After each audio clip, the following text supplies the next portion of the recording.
Hi friends, Voter Vitals here, and you'll have seen in the news or in social media, certainly going a little bit viral, a young lady by the names of Lilly Phillips. She's an adult content creator, being baptised in the church.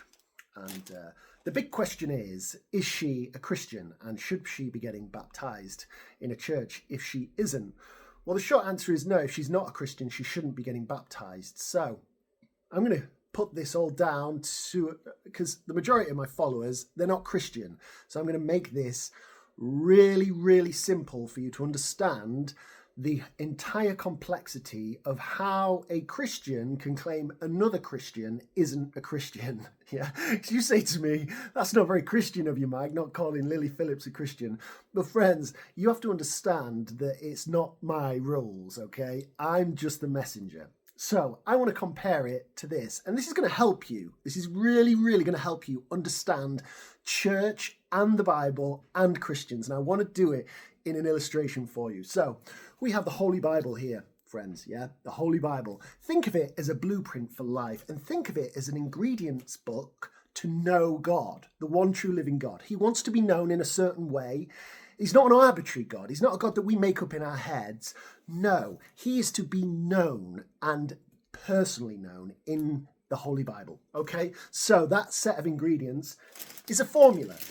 And compare it to a true formula of a Walker's crisps.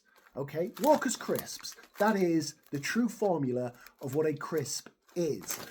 But what happens when imitations come along?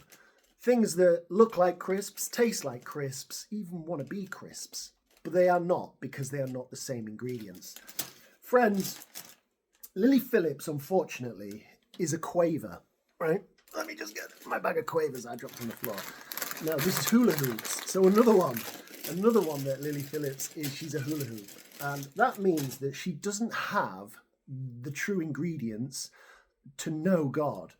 Okay, she's not a Walker's crisp, right, friends? She could be a Walker's crisp. She just needs to know the true ingredients, and I'd be happy to sit down on a phone call with her and give her the ingredients so she could be a Walker's crisp. So let me put it like this. I get some friends sometimes that say to me, they say, Mike, what is the Methodist Church? What is the Baptist Church? Why are they so different? Well, friends, Protestant churches, that is Methodist, that is Anglican, Church of England, the Baptist, Presbyterian, they are all Walker's crisps, but they are just different flavours. I say same church, different flavour. So there's just a slight different touch on each church, but they are all crisps. Now, within that church, unfortunately, it looks a little bit amongst the congregation like this. Now, a church is meant to only be Walker's crisps, okay? So a Walker's crisp is only Walker's crisp if they have the recipe, the ingredients.